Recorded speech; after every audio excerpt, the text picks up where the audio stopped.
Non, nous allons démarrer cette deuxième visioconférence d'un cycle qui est enclenché depuis 15 jours et qui, au rythme de 2 fois par mois, va permettre d'aborder beaucoup de thèmes répondant à la demande des adhérents du UFCOM France. Bienvenue à toutes et à tous. Aujourd'hui, nous allons être assez nombreux, donc on va vous demander de respecter une discipline assez stricte, comme on vous l'a expliqué, notamment au niveau de la fermeture des micros pour éviter les retours de bruit, aussi bien le retour de la parole de l'intervenant que des bruits extérieurs.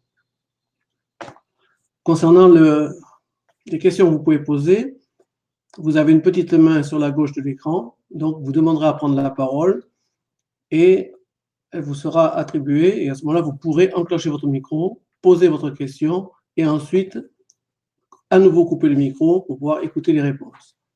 L'exposé se fera en 4 parties et entre chacune des parties, il y aura donc un moment d'échange où les questions pourront être posées. Il y a eu également quelques questions posées par écrit lors des inscriptions. Nous allons essayer d'y répondre au fur et à mesure du déroulement de l'exposé. Ne vous en faites pas, et quand les questions seront posées, posez bien sur la partie qui a été traitée, essayez de ne pas anticiper, sinon on ne va pas trop s'y retrouver. Pour cette deuxième visioconférence UOF, le thème c'est structure de plume, plumage et expression de la couleur, à la fois chez les canaris couleurs et chez certains petits exotiques. Nos deux intervenants seront Stéphane Vanstellan pour les canaris couleurs et Jean-Pierre Bugarel pour la partie oiseaux exotiques. Le thème est très vaste et ça fait une quinzaine de jours que nous préparons cette intervention et on s'est rendu compte que les informations étaient très peu nombreuses. Quand on cherche à creuser les sujets, on voit qu'il n'y a pas grand-chose. Le domaine des petits oiseaux, que ce soit les canaris ou les exotiques, est très peu exploré scientifiquement parce qu'il ne représente pas d'intérêt économique, contrairement peut-être aux élevages de volailles ou aux bovins, par exemple. Donc, peu d'études scientifiques. Donc, on va vous faire part de ce que nous avons trouvé, d'éléments qui sont sûrs, il y en a quelques-uns. Les autres, c'est beaucoup des hypothèses et parfois même des éléments rapportés de génération d'éleveurs en génération d'éleveurs, mais sans preuve vraiment concrète. Donc, la seule chose qu'on peut vous dire, c'est on est sûr que nous ne sommes sûrs de rien. Mais c'est l'intérêt de la science et les plaisirs qu'on peut se faire à chercher des choses. Bon, maintenant, à vous tous, bonne visioconférence, cette deuxième visioconférence de l'UFCOM France. Merci Jean-Paul. Merci pour l'introduction.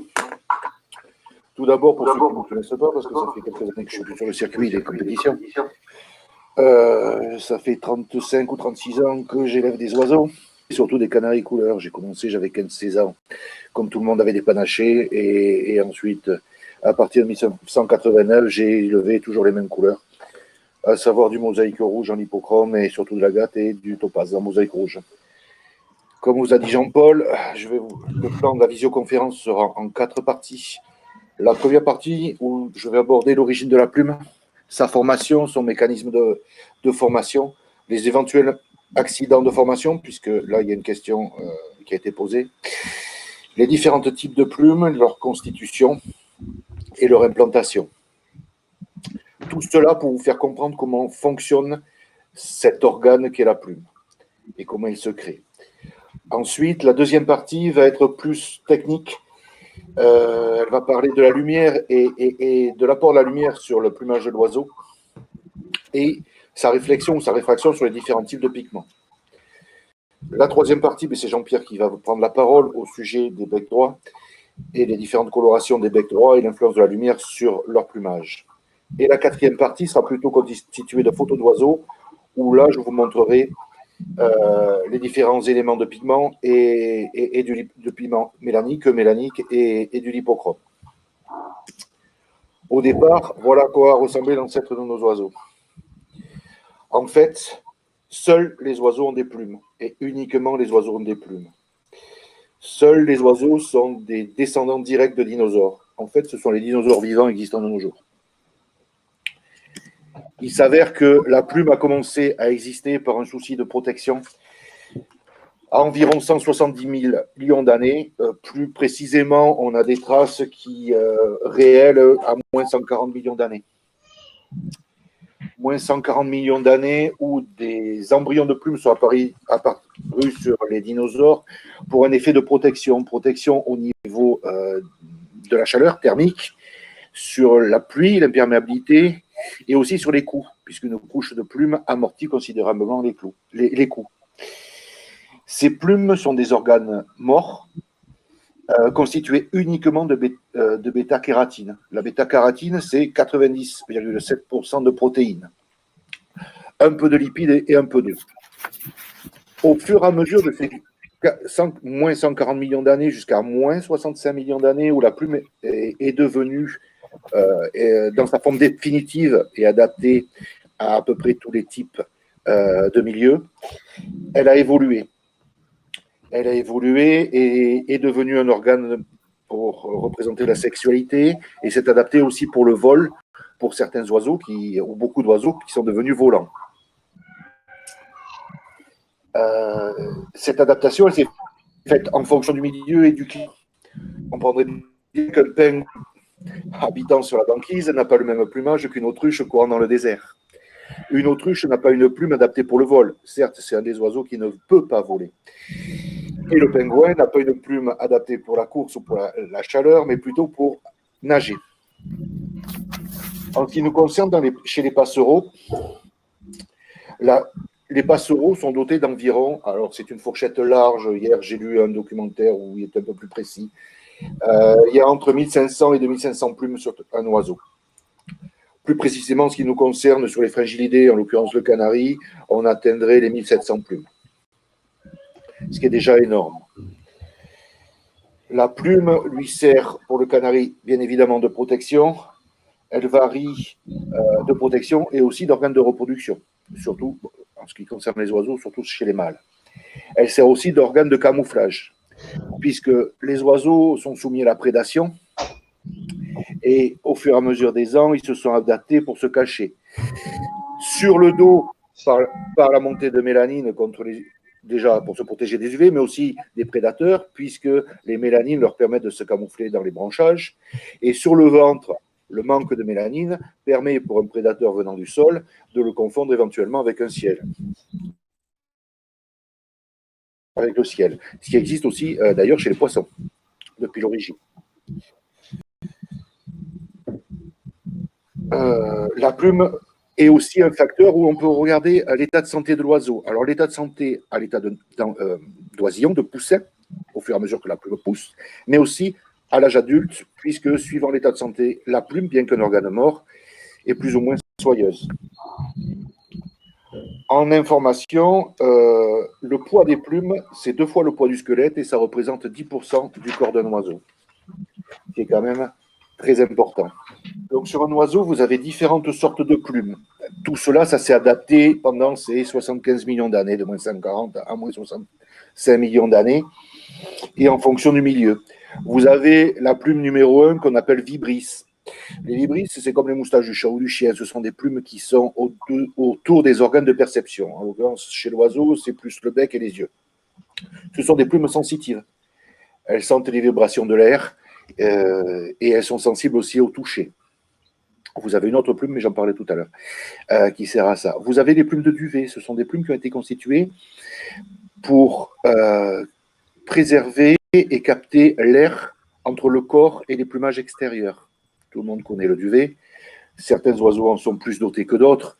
En l'occurrence, l'eider, par exemple, qui nous fait de la plume d'édredon, d'où le nom, qui sont des plumes qui n'ont pas de barbe et de barbule, et qui aussi ont un rôle de maintien du plumage extérieur. Le schéma 5 que vous avez en bas à gauche est une plume qui n'existe pas chez le canari, mais qui existe chez beaucoup d'autres oiseaux, qui est une plume poudreuse.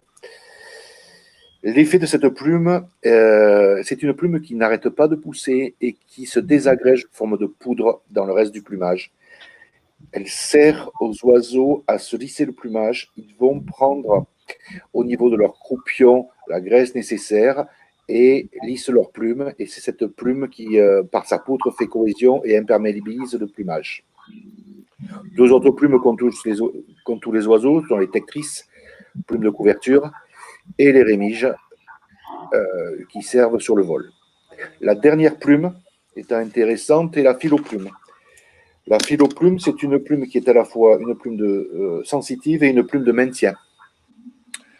Ces filoplumes, vous en avez quelquefois dans le cou des canaris, on dirait des plumes de cheveux. Elles dépassent un petit peu et leur rôle est de maintenir le reste des plumes correctement alignées et elles ont un effet sensitif aussi très important. Ce sont des plumes qui, à leur base, ont plus d'énervation que les autres.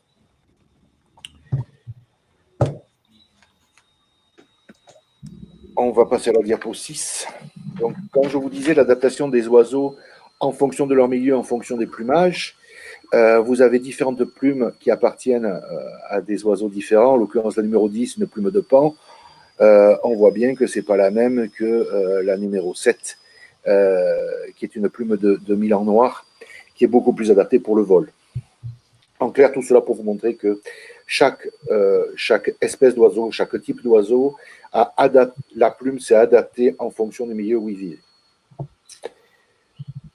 Ça, c'est très important à savoir, puisque nous, pour les fringillidés, c'est un biotope qui se situe entre 1,50 m et 7-8 mètres de hauteur, et ce ne sont pas des grands voiliers. Donc, leur plumage n'est pas fait pour voler ni pour planer, mais ce sont des oiseaux qui doivent, en l'occurrence, voler, contrairement à d'autres, je pense à la poule, à l'autruche, dont les plumes sont beaucoup plus ouvertes et sans barbe, ce qui ne leur permet pas de voler. Ce qui leur permet d'avoir une plume duveteuse qui amène une protection thermique, que ce soit contre la chaleur comme contre le froid, puisque une autruche dans le désert protège son corps des chaleurs supérieures à 39 degrés, par exemple. Sur la diapo 6, je pense que c'est tout. On va passer à la diapo 7. Et sur ce schéma, vous allez voir un oiseau schématisé sur le haut comme sur le ventre pour vous montrer les différents types de plumes et leur implantation. Comme je vous disais, 1600-1700 plumes en tout, qui sont réparties sur différents points du canari. Et il y a des zones sur un canari qui ne sont pas emplumées. La tête comporte environ 300 plumes. Et ces plumes sont différentes. Pourquoi il y a des colorations différentes? Parce que ces plumes ont une forme différente. Vous avez certainement arraché des plumes de canari, hormis les rectrices et les rémiges, vous verrez que les plumes sont quand même différentes en fonction du flanc, de la tête ou du dos, ou des cuisses. Donc, sur un canari, ce qui nous intéresse, c'est son implantation de plumage, pour commencer, c'est très important, et les plumes de dos et de ventre. Au niveau des ailes, on ne changera rien à l'implantation du plumage.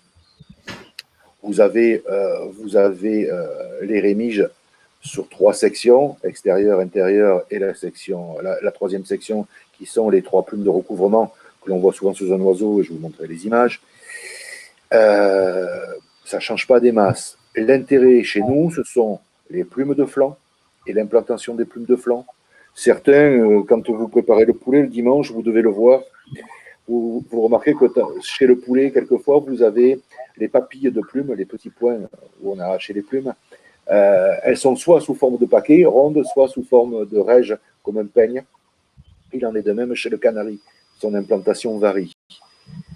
Sur le dos, l'implantation des plumes et dans la continuité de cou s'écarte sur les reins pour revenir en pointe sur le croupion. Est-ce que tout le monde me suit? Ah oui, mais ils ne peuvent pas parler.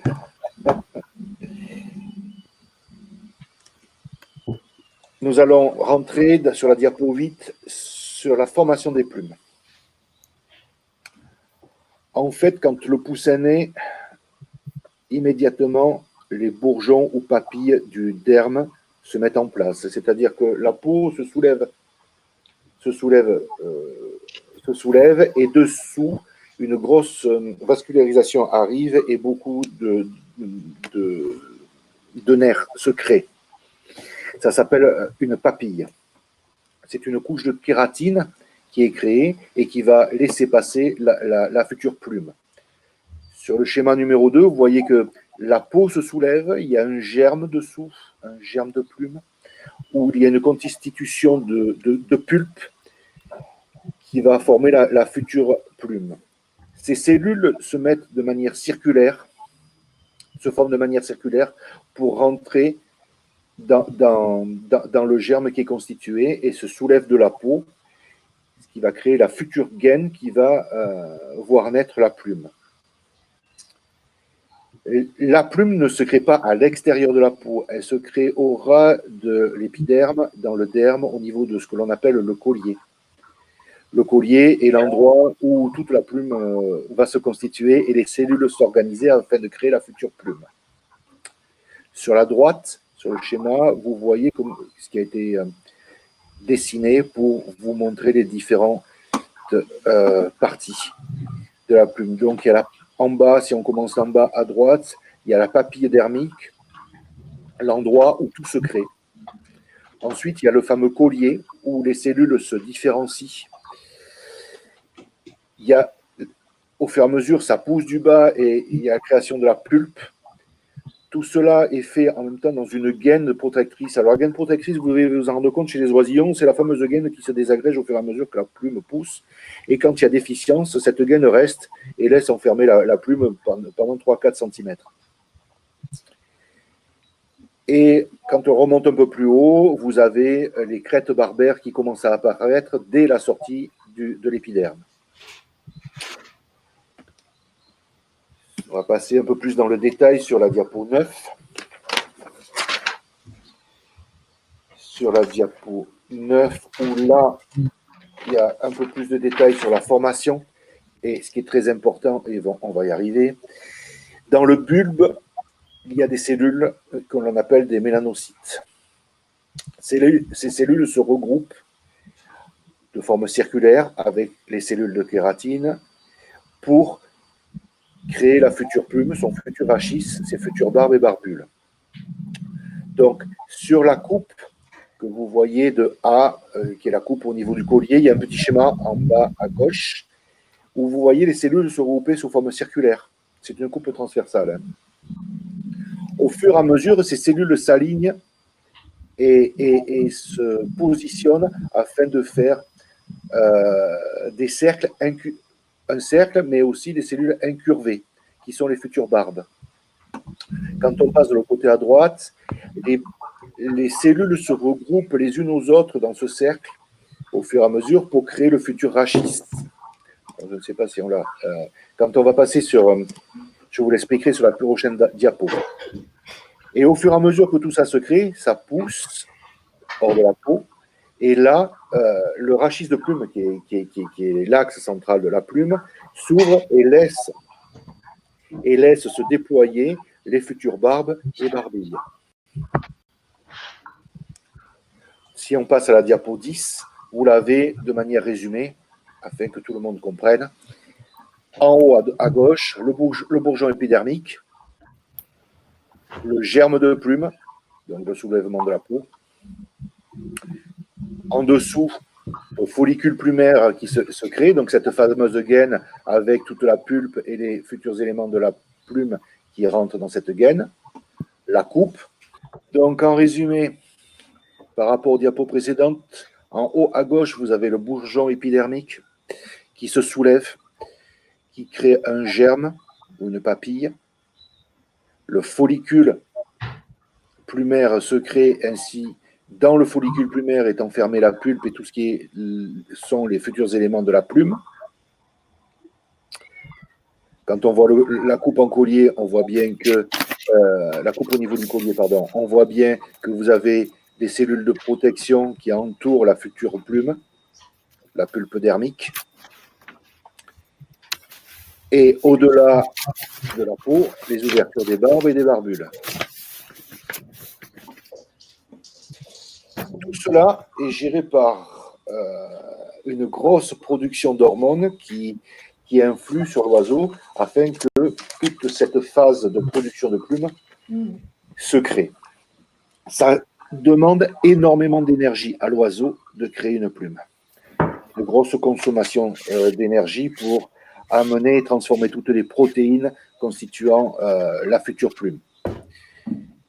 À ce stade-là, la plume est un élément vivant. Vous avez tous arraché une plume d'un oisillon et vous avez vu combien ça saigne. Ça demande un apport énorme de nutriments qui se fait par le sang et c'est énormément énervé et très sensible. Alors que, une fois que la plume est sortie et a fini sa phase de croissance, cela devient un organe mort. Je passe sur le schéma de la page 10 à droite pour vous faire comprendre comment ça se passe. À l'intérieur donc du collier, vous avez un rassemblement cellulaire qui va créer le futur rachis de plume.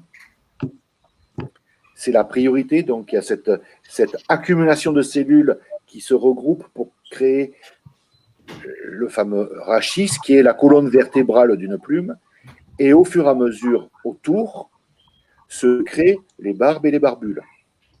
Les barbes et les barbules viennent se coller au rachis et leur partie externe est la dernière chose qui est fabriquée, en fait, par la plume. C'est intéressant à retenir pour la suite, pour le dépôt de mélanine. À savoir que l'extérieur d'une plume n'est pas, non pas la première chose qui est fabriquée, mais la dernière chose qui est fabriquée.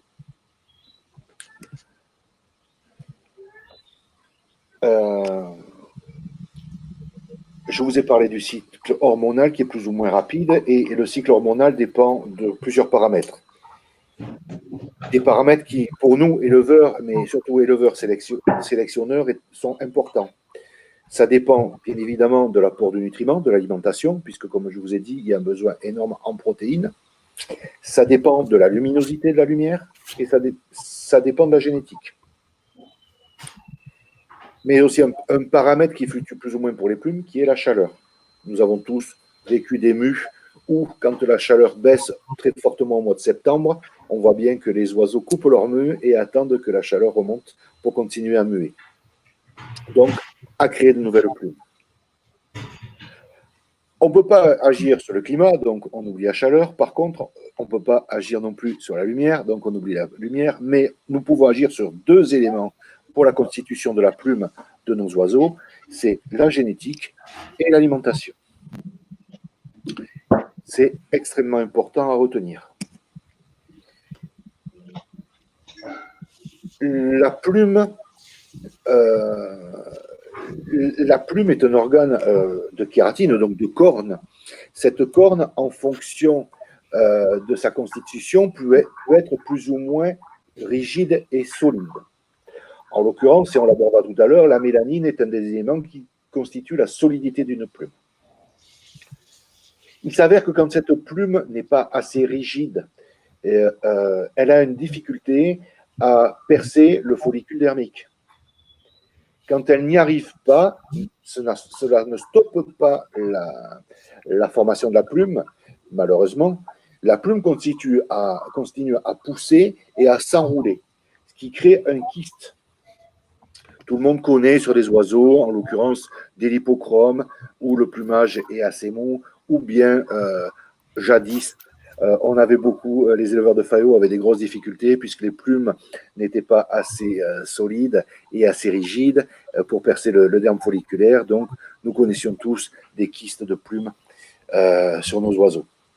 Voilà comment ça se constitue. On va passer un peu plus dans le détail de la plume pour aller un peu plus loin pour que vous compreniez la suite. Donc, une grande partie des... Enfin, suivant les plumages, les oiseaux, je ne parle pas des filoplumes ni la plume de duvet pour l'instant. Je parle d'une plume standard, qu'elle soit une plume de couverture comme une plume rectrice ou une rémige. La plume est constituée en bas d'une partie qui reste dans le derme qu'on appelle calamus. Donc la partie piquée dans la peau s'appelle le calamus. On va regarder le schéma qui est à gauche. Quand le calamus passe la partie hors du derme, il constitue le rachis. Le rachis est l'axe central de la plume qui maintient de part et d'autre des vexilliums qui sont des barbes. Ces fameuses barbes vous avez sur le schéma qui est au milieu en bas. En fait, des barbes, c'est des axes, des parties cornées qui sont attachées au rachis et qui vont porter les barbules et constituer l'intégralité de la plume. Au niveau de ces barbes, il y a des barbules. On rentrera plus dans le détail tout à l'heure. Les barbules étant des petites excroissances cornées, crochetées ou lisses, qui servent à s'accrocher entre elles et qui constituent le voile de la plume.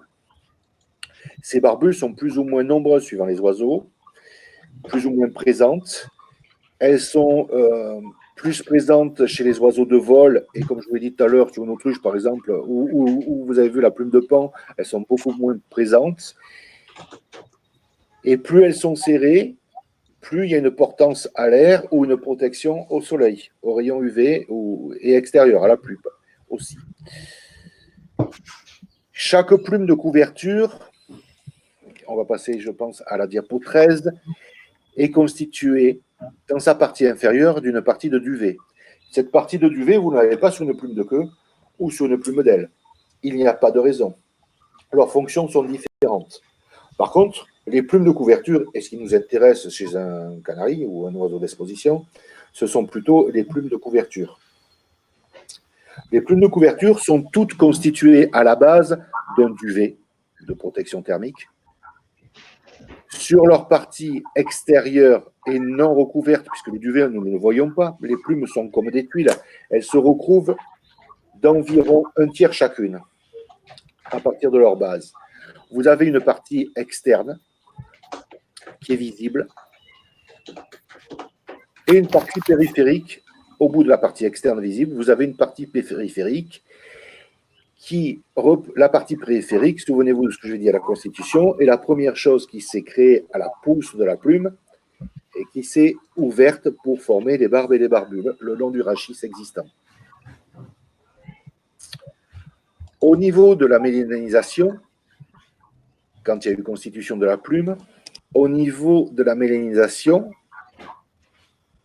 je vous ai parlé de l'accumulation des cellules mélanocytes autour des parties cornées. Et sur la photo 14, vous avez une coupe de la base d'un rachis. Et vous pouvez voir que les parties cornées sont pigmentées et que le pigment se trouve. Alors, vous avez la coupe d'un rachis où en bas, c'est la partie intérieure, en haut, c'est la partie extérieure. Et vous voyez le départ des barbes. Au centre, j'en parlerai un peu plus tard, ça s'appelle la médula, c'est une partie qui est non colorée. C'est peu évident sur cette coupe, mais il s'avère que sur les parties des rachis et les parties de plumes, la mélanine, donc la mélanine se trouve sur les parties extérieures de manière plus prépondérante. Puisque je vous ai dit que la mélanine avait un rôle protecteur, en l'occurrence contre les UV, bien évidemment, la mélanine se positionne pour contrer les UV venant de l'extérieur. Donc, elle se positionne à l'extérieur de la plume. Je vais revenir sur la constitution de la plume et surtout des barbules. Vous compreniez bien, donc en photo 15, vous avez le schéma de la fameuse plume avec la tige et le rachis et les barbules. Quand on va dans le détail des barbes et des barbules, ce sont comme des branches de sapin de Noël. Excusez-moi la comparaison, mais c'est pour bien vous faire comprendre. Ce sont des petites branches cornées qui partent et qui sont constituées de part et d'autre de petites parties cornées de quelques microns qui ont différentes, soit une forme lisse, soit une forme de crochet. Ça a un effet de tuilage. Vous allez le voir plus précisément dans la photo 16, où vous allez voir comment les barbes s'accrochent les unes aux autres. Donc sur la photo 16, idem, on va rentrer un peu plus dans le détail. Vous voyez que les barbes sont constituées de barbules. Sur la partie droite, vous voyez au microscope électronique ou au microscope comment ça a été grossi. 25 fois ou 100 fois. 25 fois sur le grossissement en haut, donc à 25 fois, vous voyez bien cet enchevêtrement. En fait, ça s'accroche comme ça accrocherait un velcro. Les barbules s'accrochent entre elles comme s'accroche un velcro. Ce qui fait à terme, une fois que toutes ces barbules sont accrochées, une surface plane qui est tout à fait imperméable. Imperméable à la fois à la pluie, mais j'ai tendance aussi à dire à la lumière. On va passer à la diapo 16, ce qui va permettre, 17, pardon, d'aller encore plus dans le détail. Pour que vous compreniez bien ce système d'accrochage qui permet de faire cette couverture de dos ou de l'oiseau en protection, mais aussi, et ce qui nous intéresse, en dessin au niveau de son enveloppe. Donc, sur la diapo 17, vous voyez les différentes formes d'accrochage au microscope électronique des barbes et des barbules. Chaque barbe a de son côté droit ou gauche, mais pas différencié, une barbule lisse et une barbule accrochée. Et de l'autre côté, à l'opposé, une barbule accrochée. La barbule accrochée vient se crocher sur la barbule lisse de la barbe supérieure, ainsi de suite. Le rôle de l'oiseau, quand il se lisse les plumages, c'est de se raccrocher tous les crochets aux barbules. Les crochets de barbules accrochés aux barbules lisses. C'est pourquoi il se lisse le plumage. Vous voyez, sur la partie de droite, ce sont différentes photos, ce sont différents types d'oiseaux, parce que chaque oiseau a le même type d'accrochage de barbules, mais suivant la fonction de l'oiseau, les barbules ont changé. Sur la photo 18, nous allons encore plus dans le détail, où nous allons dans le nanomètre, où vous voyez la coupe d'une barbe. En fait, la coupe d'une barbe, c'est ni plus ni moins que des bulles d'air à l'intérieur, une partie cornée sur la partie périphérique et les barbules qui en ressortent. Et vous voyez ces formes de crochets qui viennent sur le schéma en dessous, ces formes de crochets qui viennent s'agripper sur les barbules lisses qui sont sur la gauche. Et comme les barbes sont contiguës, cela forme un ensemble homogène tout au long des plumes.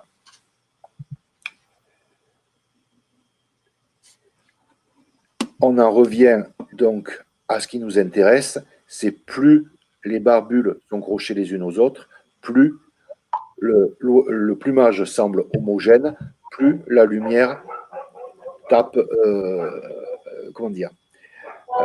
la lumière est réfléchie. On va y arriver tout à l'heure dans la partie 2. Certains oiseaux ont des barbes sans barbules. Donc ce sont des plumes forcément qui ne sont pas accrochées et qui ne sont pas homogènes. Donc on le rencontre d'abord dans le duvet de nos oiseaux. Le duvet, ce ne sont ni plus ni moins que des barbes qui n'ont pas été accrochées les unes aux autres parce qu'elles ne sont pas dotées de barbules. La difficulté chez les canaris, c'est que cette formation de barbe sans barbule doit se résumer au duvet de l'oiseau et ne pas monter dans la partie externe et visible à l'œil. Pourquoi? Parce que cela ferait des plumages déstructurés. Un plumage déstructuré, je m'entends, c'est un plumage où les barbules ne s'accrochent pas et laissent entrevoir la plume inférieure et dénature aussi la qualité de perméabilité et de protection de l'oiseau. Vous avez des plumes de paon, par exemple, où sur une grande partie, c'est déstructuré. Ce phénomène-là doit vraiment attirer notre attention parce qu'il est génétique. Il y a quelques années, et encore de nos jours, on voit chez les canaris des plumages où les juges mentionnent d'écailles mélaniques sur la plume. En fait, c'est un manque de barbules sur le bout des plumes qui ne permet pas un accrochage correct de l'ensemble des barbes et qui laisse des bouts de plumes, d'ailleurs non mélanisés, et totalement ouverts. Je viens de finir la partie 1 au niveau de la constitution de la plume et on va passer aux questions. J'espère avoir été assez clair et pas avoir parlé trop vite. Alors, je pense avoir répondu à la question sur les kystes, puisqu'il y avait une question sur la formation des kystes. Oui. Jean-Paul, tu peux me passer. Il y avait une question sur les agates de Jacques, ça je le prêterai tout à l'heure. Non, mais là, on n'est pas sur là, on est sur la plume, Constitution. la fabrication de la plume, les barbes, les barbules, uniquement sur ce sujet-là, les questions. Donc, il y avait une question sur les kystes, la réponse a été donnée. Oui, moi j'ai une question. Est-ce que dans ce cas-là, l'oiseau paraît, on dirait, un petit peu comme frisé, a une apparence un peu frisée? Est-ce que ça peut être… Je ne connais pas votre… Michel. Michel, dans quel cas? Evelyne. Bonjour. Dans le cas de quoi? Quand les barbules sont mal accrochées? Oui. Frisé? Non. Un peu, oui, un peu décoiffé, un peu frisé, un peu… Si je peux me permettre d'intervenir, je vais remettre ma caméra. Au niveau des exotiques, les exotiques regroupent les colombes, il y a une sélection qui a été faite sur les rieuses qui s'appelle la plume de soie, et donc où c'est la spécificité de cette mutation.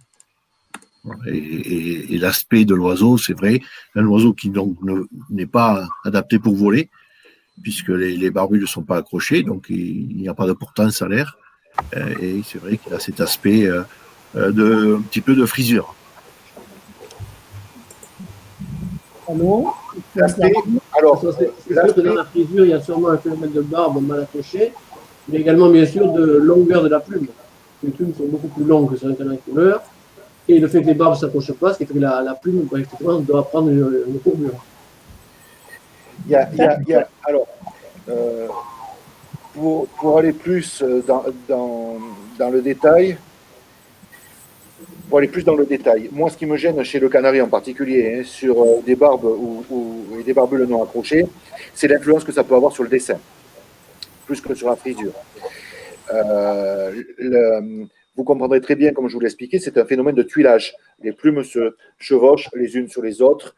2 tiers de la plume est sur la partie extérieure, 1 tiers sur la partie intérieure. Et bien évidemment, si vous comprendrez bien que les barbules n'étant pas accrochées, on peut apercevoir la plume qui est dessous. Oui. Mais ça vous renvoie un dessin plus flou. Oui, je comprends. On le comprend mieux sur l'industrie. Les plumes dont les barbules ne sont pas accrochées correctement sur leur périphérie, on a une interstrie toute floue. D'accord. Est-ce qu'il y a une autre question? Oui, je voudrais signaler, c'est Hervé. Oui, Hervé. Ce que vous disiez, Evelyne, ça existe aussi, non, ce que disait Jean-Pierre sur les tourterelles, ça existe aussi bien sûr chez les poules qu'on appelle les soies, et c'est arrivé chez les perruches ondulées. Hélas, la lignée n'a pas été stabilisée, mais l'apparition de plumes sans barbules est arrivée au moins une fois. C'est Delisle qui le relate dans son livre. Hélas, l'oiseau n'a pas eu de descendance, n'a pas survécu, ne s'est pas reproduit, ça je ne sais pas. Mais c'est pour signaler que génétiquement, ça existe. C'est un gène qui pourrait apparaître. Voilà, c'est tout. Alors, hélas pour nous éleveurs, Hervé, dans la nature, un oiseau qui est muté et qui a une déficience, il disparaît immédiatement. Oui, mais là, je parlais de perruches ondulées, c'était dans un élevage, mais ça n'a pas marché. Ok, d'autres questions sur la structure de la plume? Il y a Pascal qui aimerait poser une question. Allez, on y va. Allez-y. Oui, vous m'entendez? Oui, bien sûr, oui, je vous entends. Oui, je viens d'entendre M. Glémé dire que dans le cas d'une plume qui voile légèrement, dû à un manque de structure, c'est systématiquement un défaut génétique ou ça peut être sujet à un trouble d'apport protéiné ou autre? Alors,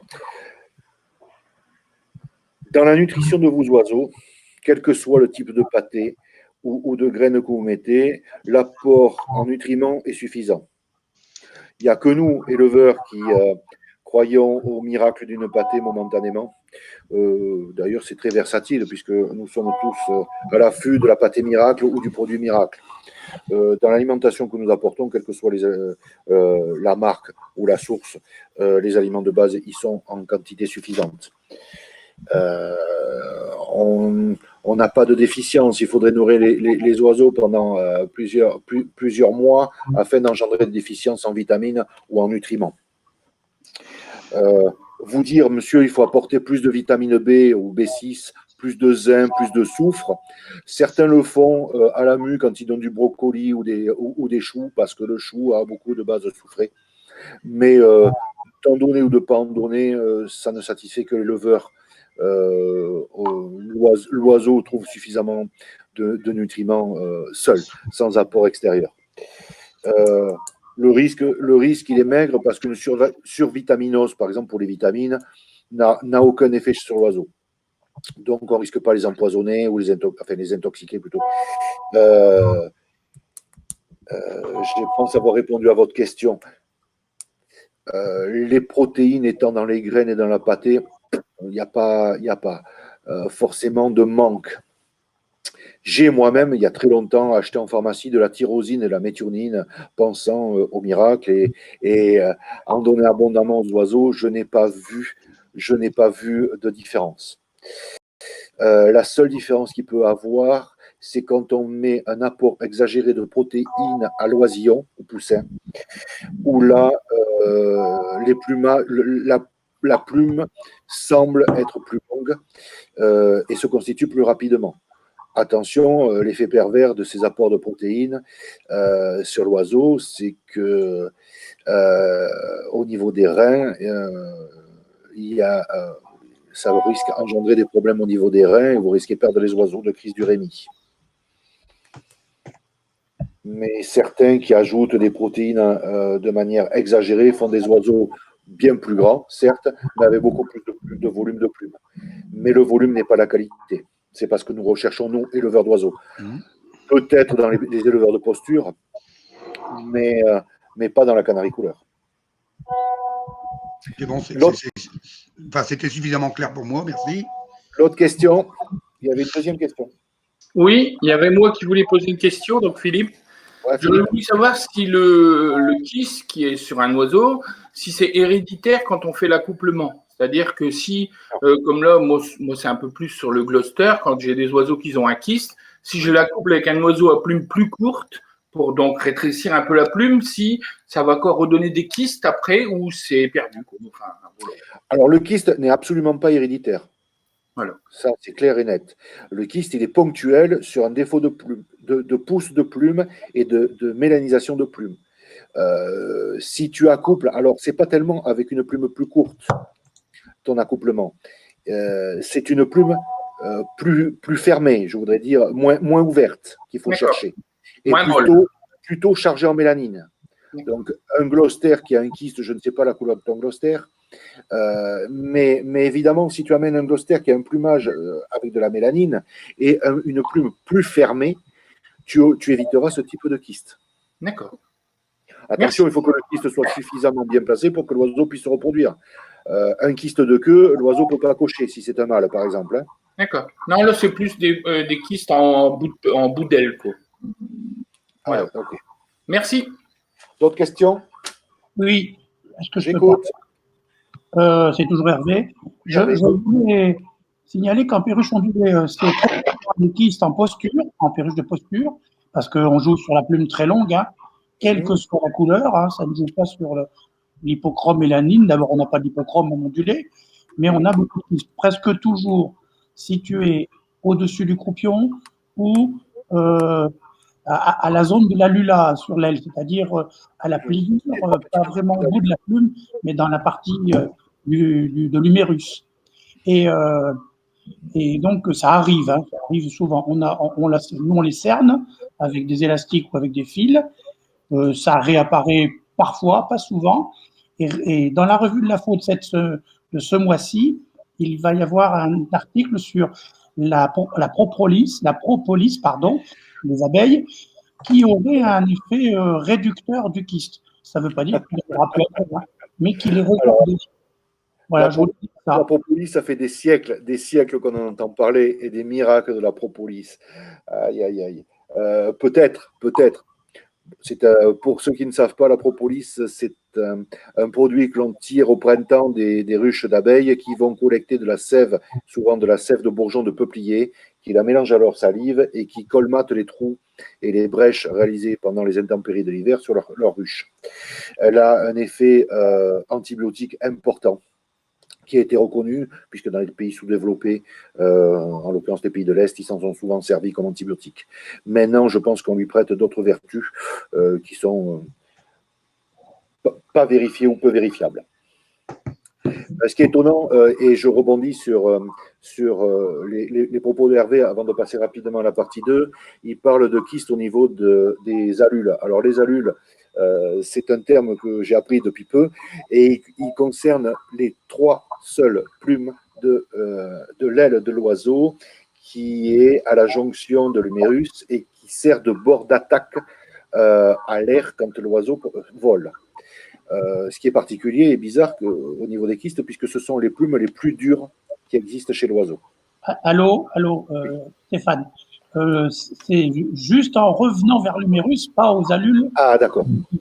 C'était pour situer sur la plume. Pardon.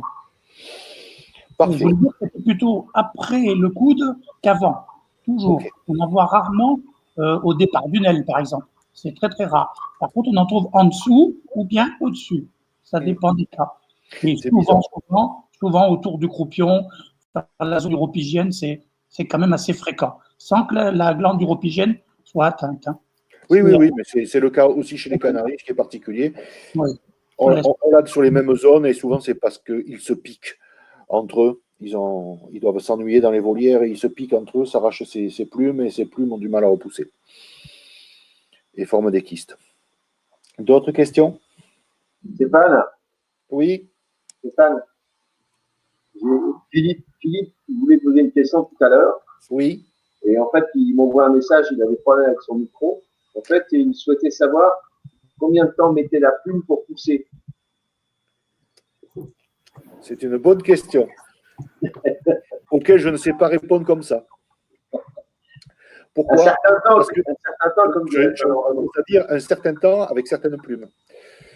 En fait, ça varie entre 3 semaines et 6 semaines. Tout dépend de la plume. Vous arrachez une rémige à un oiseau ou une plume de queue, c'est 6 semaines. On le sait tous.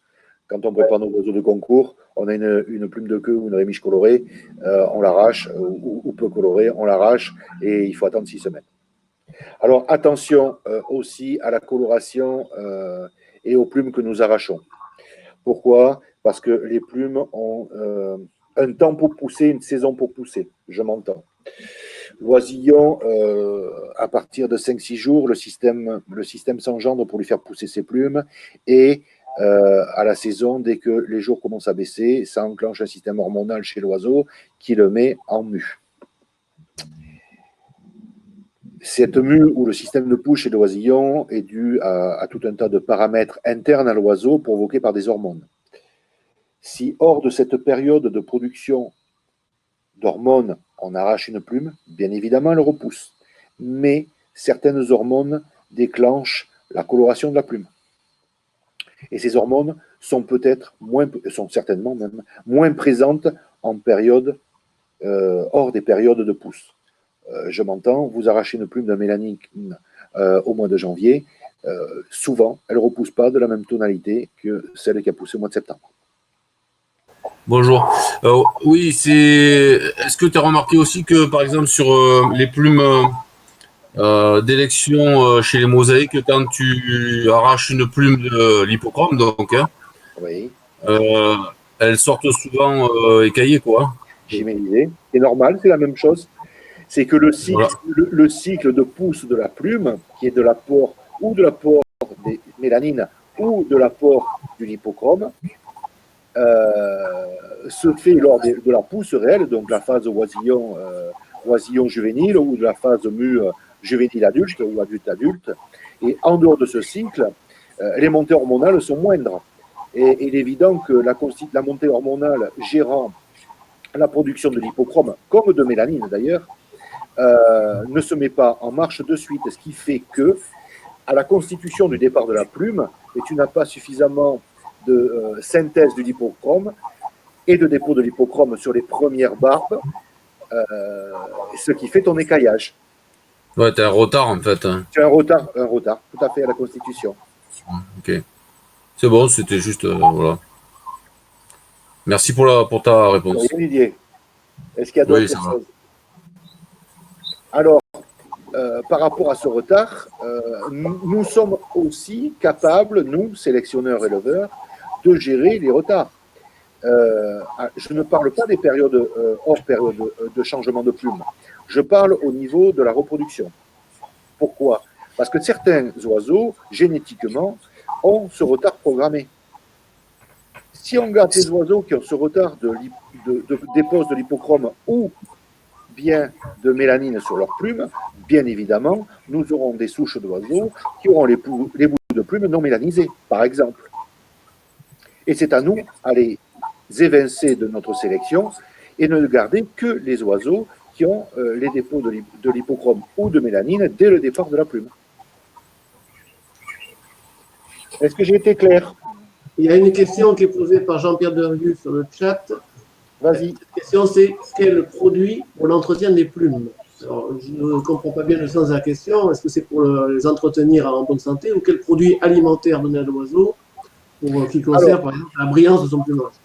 La plume, on va prendre les dernières plumes poussées, ce sont les plumes, les rémiges ou les plumes caudales. La plume, une fois qu'elle a fini de pousser, elle est morte. Donc, tout au long de l'année, au fur et à mesure que l'oiseau vole, se lave, etc., la plume s'abîme. Bien évidemment, c'est pour ça qu'il change de plume une fois par an, pour préserver les capacités et les fonctions initiales de la plume. Le vol, comme je vous ai dit, l'effet de protection thermique, l'imperméabilité, etc. Il y a des produits qui sont plus décapants que d'autres. On a tous essayé de laver nos oiseaux avec des shampoings divers et variés qui sont beaucoup plus décapants que d'autres. Pourquoi? Parce qu'on attaque non seulement la couche de gras qu'il dépose en se lissant les plumes, mais on attaque aussi la kératine, ce qui est primordial pour préserver la qualité intrinsèque d'une plume. Donc en produit, moi, je suis pas le commercial d'une marque ou d'une autre. J'ai tendance à dire que les produits vendus dans le commerce pour le bain des oiseaux sont bons. Attention aux sels de pigeons parce que les sels donnés aux pigeons sont plus corrosifs que d'autres. Je vais rentrer un peu plus dans le détail. J'ai toujours travaillé depuis gamin, de par le fait qu'en Belgique, ils préconisaient ce produit avec un produit qui s'appelle Birdil. Un autre s'appelait Johnson, mais je ne pense plus qu'il existe sur le marché. C'est des produits que j'ai connus chez André Jopard ou chez la famille Hooks. Le Birdil, à mon avis, un produit qui correspond parfaitement aux besoins d'un canari.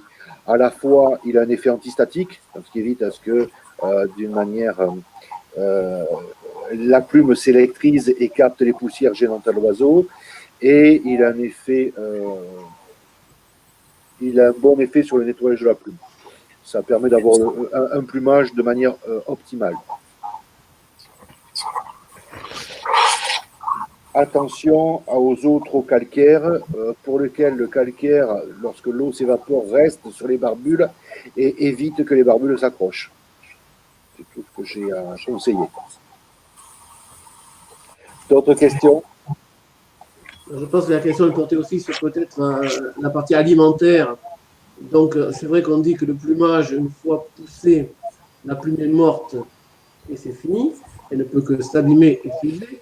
Et pourtant, il y a des phénomènes assez spectaculaires sur certaines espèces d'oiseaux qui vont quand même, sans muer, avoir une tonalité qui va changer. Par exemple, il y a des espèces de serins qui vont avoir le front qui va devenir plus foncé.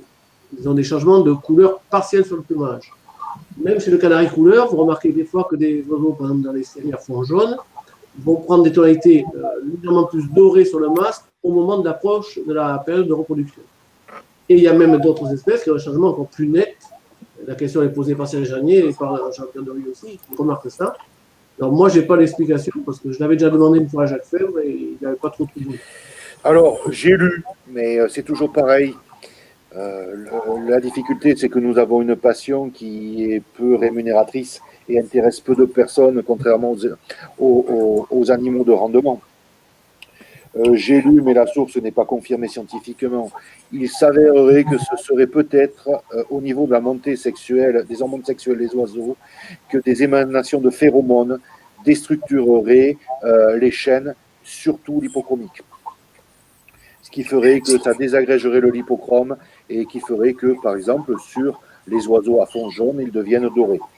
Ou d'autres accentueraient l'effet de la mélanine. Mais il n'y a rien de prouvé. Je n'ai obtenu aucune réponse à ce sujet-là.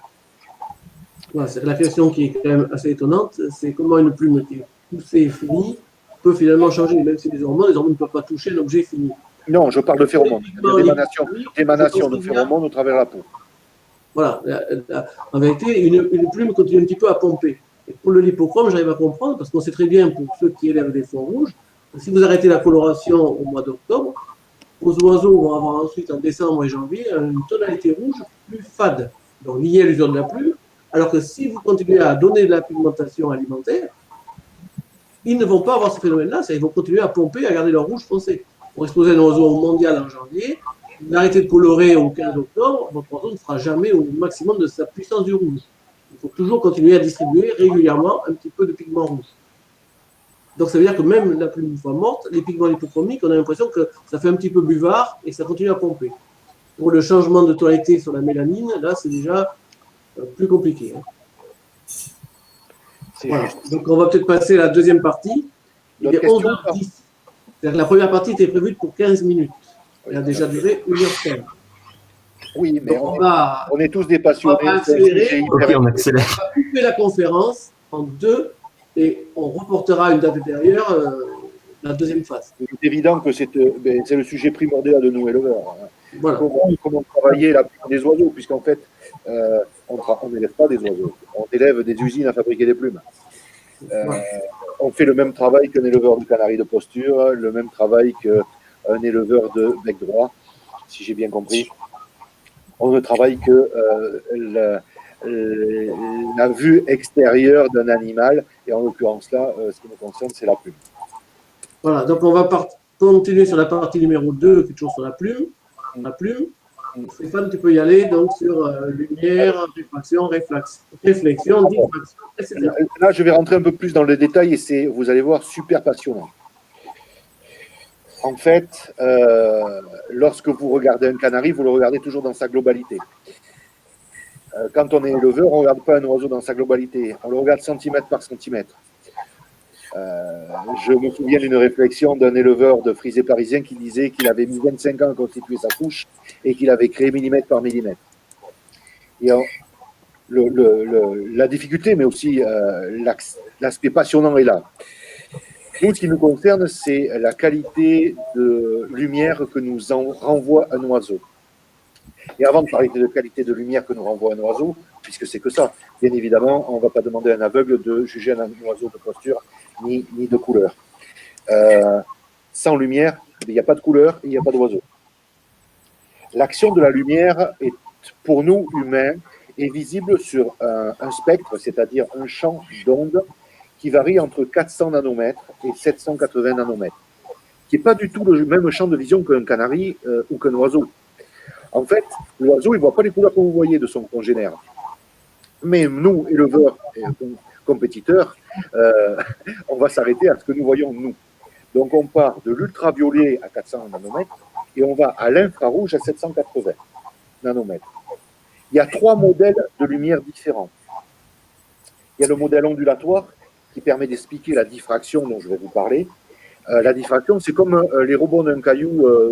Enfin, vous jetez un caillou sur l'eau et vous voyez les champs d'ondes que ça peut provoquer. L'ondulatoire est sur le modèle corpusculaire. Le modèle corpusculaire, c'est la lumière qui explique que la lumière est créée de petites particules, les photons, qui créent de l'énergie qui se déplace à une très grande vitesse. Tout le monde a entendu parler de la vitesse de la lumière. Et qui permet les interactions lumière-matière. Et là, on parlera de la réflexion, mais aussi un peu de la réfraction. Et il y a le modèle géométrique d'un rayon lumineux. Ce sont les ombres ou les miroirs qui sont issus de ces courants et de ces rayons lumineux. Les sources de lumière, elles sont différentes. Les sources de lumière, elles sont primaires et secondaires. Les sources de lumière primaires, on le sait tous, et c'est quoi? C'est le soleil, elles sont naturelles par le soleil, les étoiles, ce qui nous éclaire tous les jours. Elles peuvent être artificielles, et Dieu sait que nous, éleveurs compétiteurs, on le sait, elles peuvent être créées par des ampoules, des bougies, mais aussi des néons. Et il y a des sources froides. Alors ça nous intéresse peu, mais pour info, la source froide, c'est de la bioluminescence, le cul d'une luciole en plein été, ou de la chimioluminescence. Les sources secondaires n'émettent pas de lumière, mais sont très importantes à la perception. Ce sont les objets divers et variés, colorés de manière différente, et qui peuvent renvoyer la lumière. Donc, les trois principaux éléments de la lumière sont constitués de quoi? Une luminosité suffisante pour pouvoir y voir de manière optimale. Et c'est là où c'est hyper important dans les oiseaux. Il faut absolument que nous puissions tous regarder les oiseaux avec la même intensité de lumière au même moment et au même endroit pour pouvoir juger un oiseau. Alors là, je parle de micro-détails. Il est évident qu'un bon oiseau à Amiens sera le même bon oiseau à Marseille. Mais suivant le nombre de lux, qui est la mesure d'intensité lumineuse à Amiens, qui n'est peut-être pas le même qu'à Marseille, on le percevra légèrement différemment. De manière identique, l'œil humain n'est pas le même d'un être humain à un autre. Donc la perception d'une couleur peut être légèrement différente d'un être humain à un autre. Je ne parle pas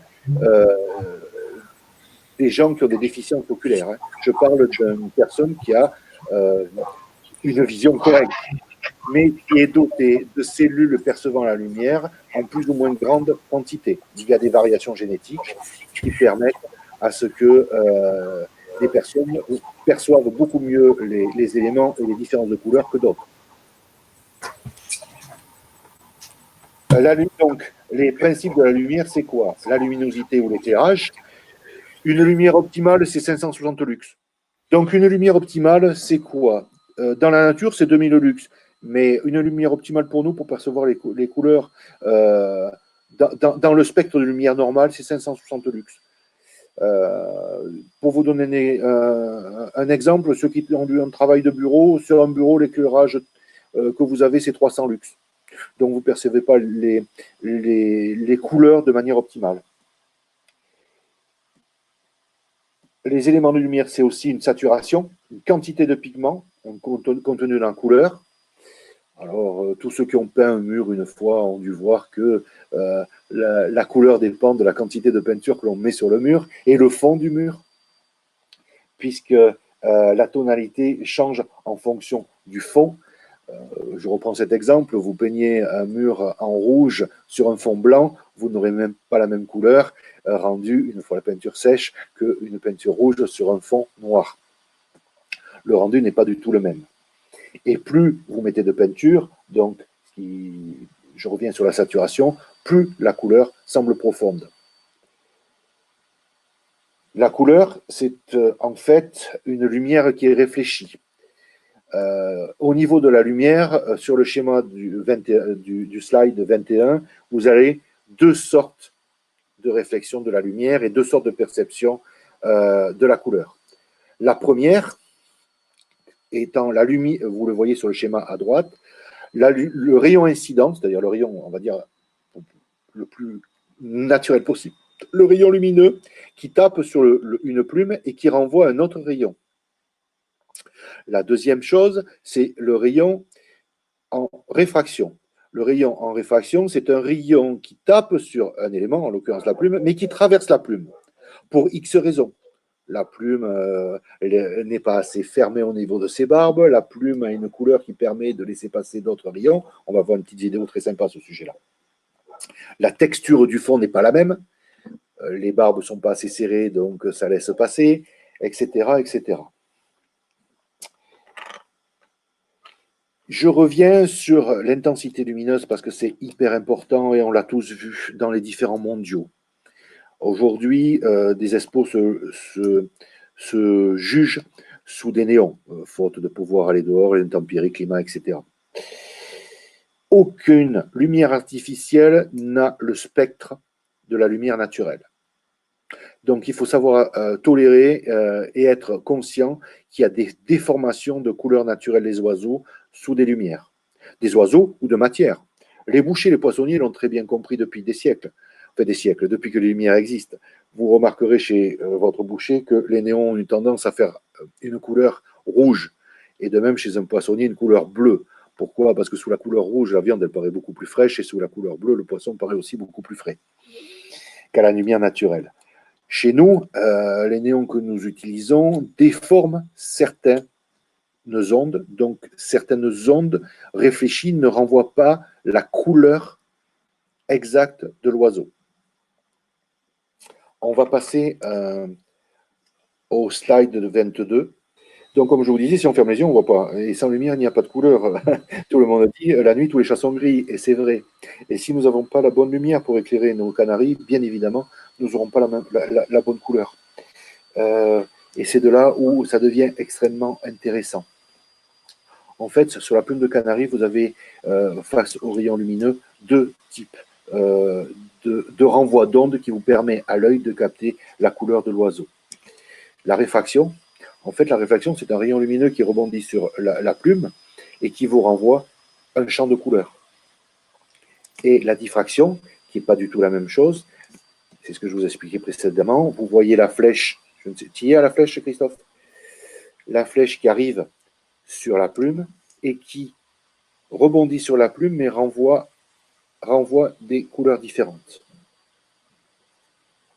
Chez le canari, contrairement aux exotiques et surtout au bec crochu, on n'a pas de phénomène de ray light. Ray light, c'est la décomposition de la lumière au travers de microstructures.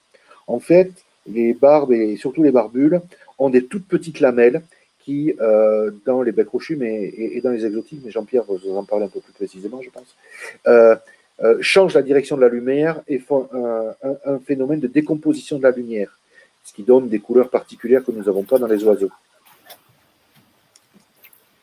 Vous allez voir une petite vidéo qui va vous permettre de mieux comprendre ce que je vous explique. Parce que j'essaie d'être clair, mais je pense que je ne suis pas trop. Tu peux balancer la vidéo? C'est possible? Une plume d'oiseau est éclairée par le faisceau lumineux d'un stylo laser. Examinons sur un écran blanc l'impact du faisceau laser qui a traversé la plume d'oiseau. Nous observons des franges d'interférence consécutives à un phénomène de diffraction avec des zones brillantes et des zones sombres. En effet, la plume d'oiseau a une structure finement ramifiée et les interstices y sont du même ordre de grandeur que la longueur d'onde de la lumière visible. Ils provoquent donc des phénomènes de diffraction tels qu'on les observe dans cette expérience. Si nous visons le Soleil à travers la plume d'oiseau, nous observons alors une décomposition spectrale, allant du rouge au violet, de la lumière blanche émise par le Soleil, à travers le réseau de diffraction constitué par les ramifications de la plume. L'irisation des plumes de certains oiseaux résulte, quant à elle, d'interférences se produisant avec la lumière qu'elles réfléchissent.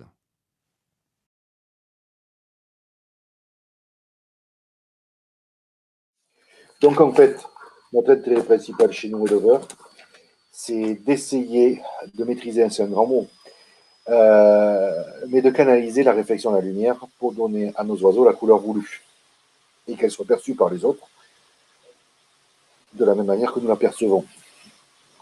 Notre travail consiste uniquement en cela.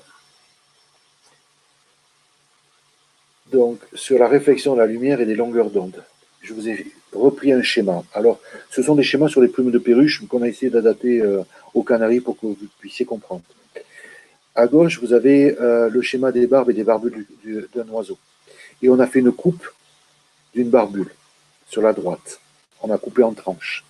Sur cette tranche, comme vous avez pu le voir sur la partie 1, la barbule, vous avez vu, elle est un peu ovalisée, élargie et aplanie sur sa partie haute et conique sur sa partie basse. Dedans, je vous ai mis la disposition des différents pigments, puisque la réflexion et la réfraction de la lumière dépendent de la dureté du milieu qui traverse, de l'épaisseur du milieu, comme je vous ai dit, de la constitution du milieu et surtout du fond sur lequel la lumière peut rebondir ou disparaître.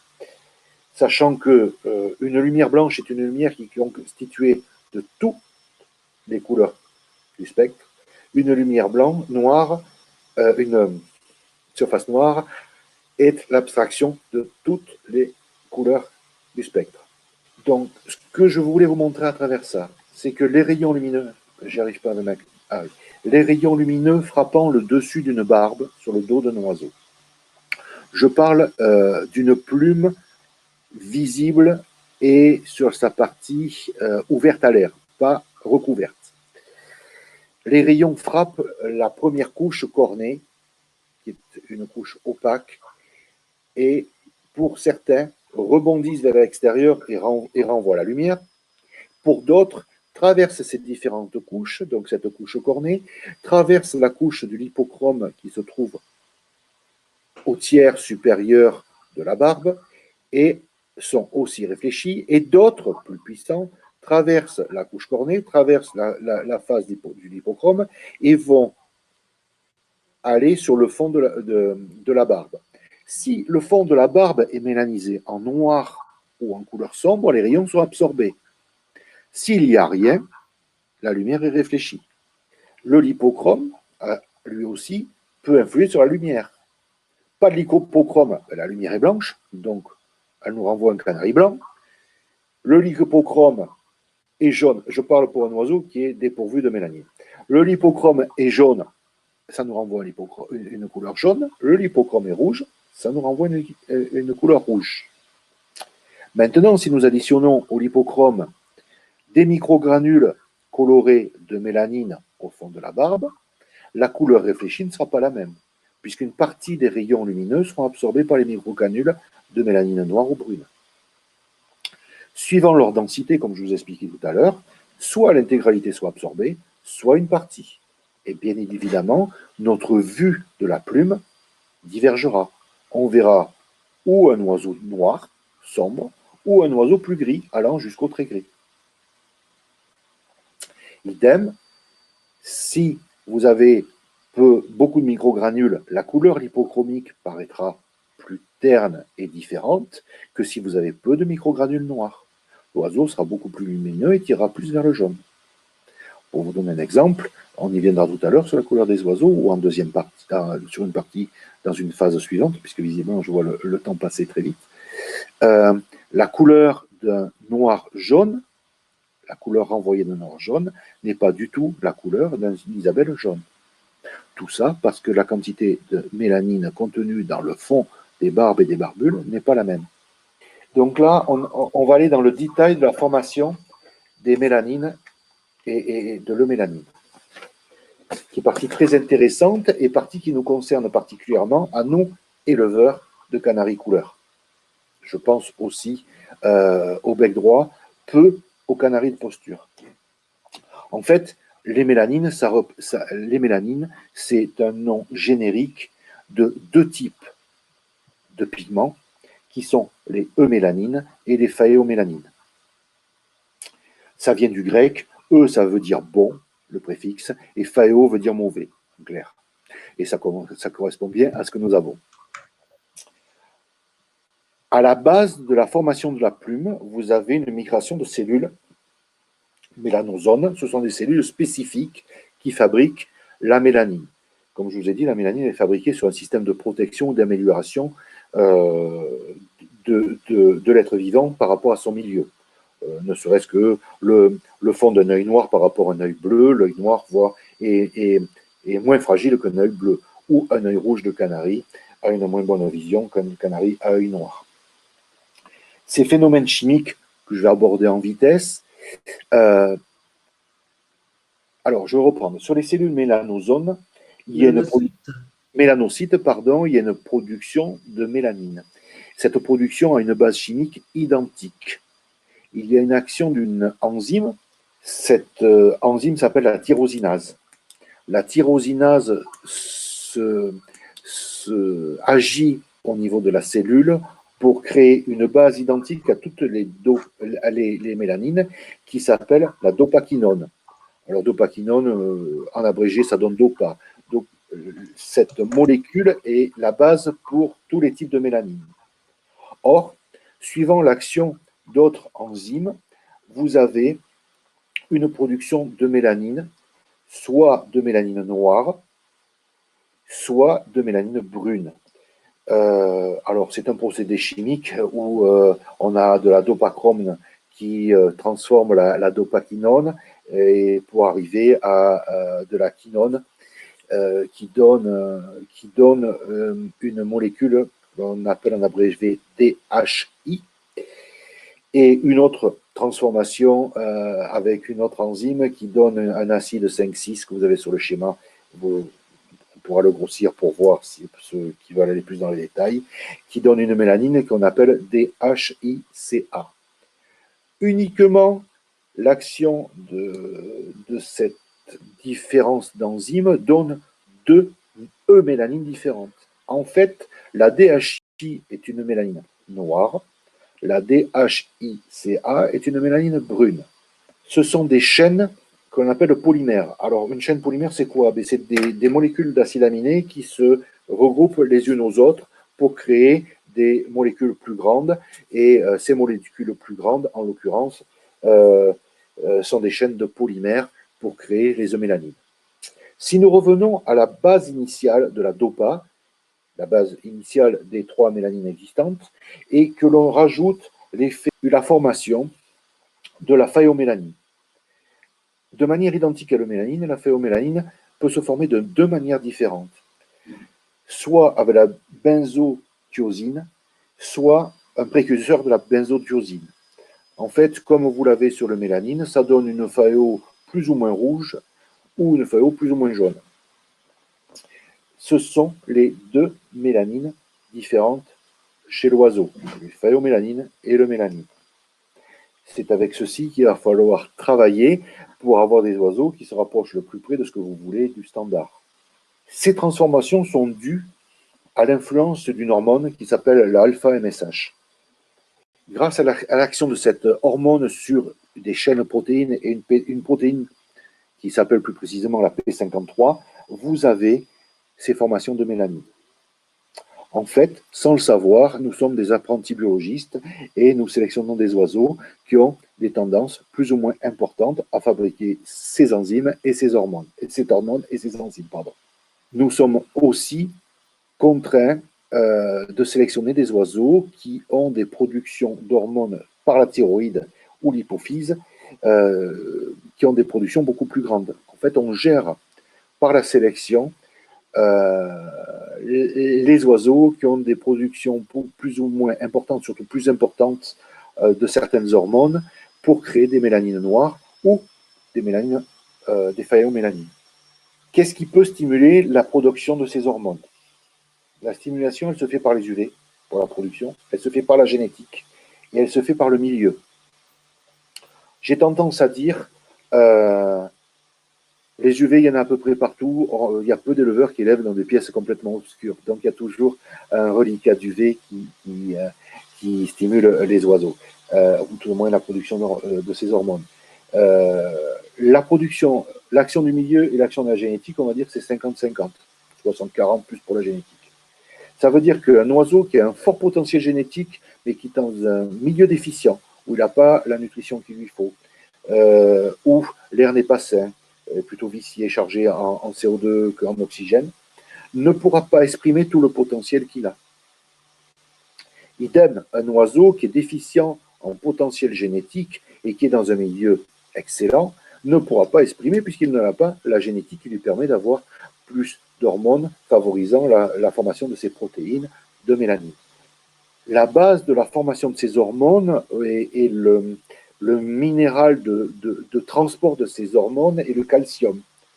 C'est pour ça qu'il est essentiel à la formation d'hormones et que le calcium, au-delà de la formation des plumes, est essentiel aussi à tout ce qui est transformation de mélanine. Donc, vous le voyez bien, la base identique entre le mélanine et la phéomélanine, c'est la DOPA. Suivant ce que vous apportez ou la génétique, vous aurez toujours des oiseaux ayant tendance à faire ou les deux œufs mélanines, ou les trois, les deux œufs mélanines et la FAEO. Et depuis des années, et la sélection a fait que nous avons aujourd'hui des souches d'oiseaux qui n'ont plus les trois ensemble. On a sélectionné plus des oiseaux à faire du noir dans les noirs, ils ont plus de bruns ou quasiment plus de bruns, des bruns qui sont vraiment bruns, et des oiseaux qui détiennent de la FAEO, comme le travail des FAEO. Aujourd'hui, dans les souches, il y a beaucoup moins de FAEO que nous pouvions avoir dans le temps, uniquement par sélection. Mais on peut se dire que si, à un moment donné de la croissance de la plume, c'est-à-dire à l'état d'oisillon ou à l'état pendant la mue, il y a une déficience du milieu, l'oiseau a tendance à fabriquer ce qui est le plus simple et le moins gourmand en énergie, c'est de la FAEO. Étant la FAEO, contrairement à ce que je viens de vous expliquer pour le mélanine en polymère, est un monomère. Donc, il y a moins d'énergie à fabriquer un monomère qu'un polymère. Est-ce que je suis bon pour tout le monde? Est-ce que vous m'entendez? Parce que j'ai aucun retour. Pour moi, tout va bien. Oui, ça marche. Alors, parlons des œufs mélanines. Les chaînes de molécules et les cellules créées, merci beaucoup. Les chaînes de molécules créées sont plus longues en polymère qu'en monomère. Vous le voyez dans le slide de 26, où les œufs mélanines, j'ai mis le schéma chimique, mais peu importe, on s'en fout. L'idée, c'est que vous voyez bien qu'un mélanosome qui crée de l'eumélanine sous forme de bâtonnets sont plus longs que sous forme de petites granules, sous petites bulles, quand il crée de la phaéomélanine. La différence entre un noir et un agate, quand il s'agit de l'eumélanine brune, on va rester dans la génétique, un brun à une Isabelle, bien que l'Isabelle, au niveau génétique, ce ne soit pas tout à fait le pendant d'un brun, c'est la quantité de mélanosomes et la disposition des mélanosomes. Un agate a des mélanosomes constitués de polymères, bien évidemment, mais plus courts et plus dispersés qu'un noir. Idem son pendant pour le brun et l'Isabelle. Un phaéo n'a aucun mélanosome, mais n'a que de la phaéomélanine. Comment on explique souvent que la phaéomélanine se trouve en contour de plume? C'est simple, vous vous souvenez de ce que je vous ai expliqué dans la partie 1. L'extérieur des barbes est dans la dernière chose fabriquée, et la constitution d'une plume dépendant d'un apport de protéines dépendant d'hormones. La production d'hormones commençant à la constitution de la plume est comme une courbe sinusoïdale montant pour faire un pic et redescendant pour la fin de la fabrication de la plume. Il s'avère que lorsque nous sommes sur un début de fabrication d'hormones, vous avez moins de dépôts et moins de fabrication de mélanine. Et sur la fabrication des barbes extérieures, nous arrivons vers la fin de la fabrication. Donc, la production d'hormones étant moindre, vous avez plus de phaéomélanine. Au niveau de la constitution donc, de cette mélanine, on est allé jusqu'à l'intérieur de la cellule. Les petites particules gouttelettes que nous trouvons dans une cellule. En fait, une cellule, c'est quoi? C'est une sphère ronde dans laquelle il y a une membrane qui la préserve de l'extérieur. Dedans, vous avez un noyau qui est aussi une sphère dans la sphère. Dans le noyau, vous avez tout ce qui est du patrimoine génétique des oiseaux qu'on appelle chromosomes et aussi la fabrication des protéines qui traversent la cellule pour aller constituer les différents organes. La cellule, les cellules ont différentes fonctions. Nous partons tous de cellules, comme nous avons entendu pour le traitement du cancer, de cellules souches, qui sont des cellules qui sont non déterminées à la production d'organes précis. Et ensuite, les cellules se différencient. En fait, dans les cellules de peau, vous avez des cellules qui se différencient et qui deviennent des mélanocytes. Ce sont des cellules spécifiques à la production de mélanine ou de phaéomélanine.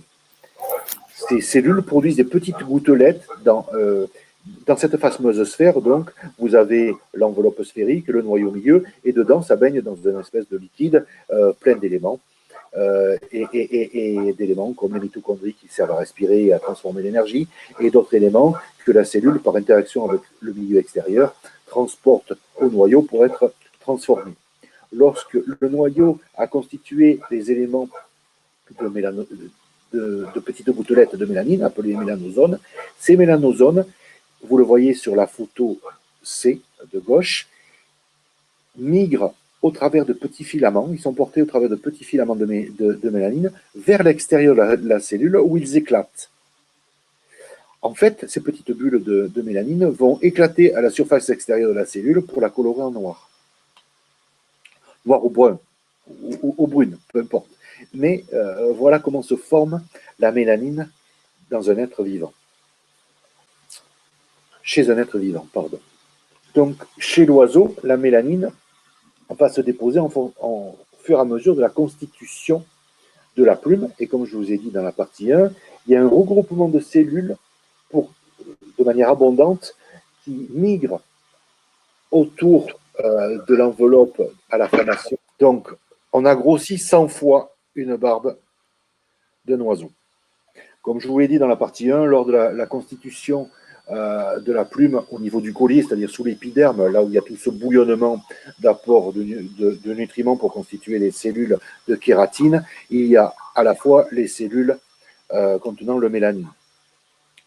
Comme au niveau du collier, la constitution du rachis demande un accroissement de cellules, une densité de cellules. Ces cellules se regroupent pour former le rachis et à la fin le calamus de la plume. Comme il y a ce regroupement cellulaire, il y a une densité plus ou moins importante de cellules pigmentées.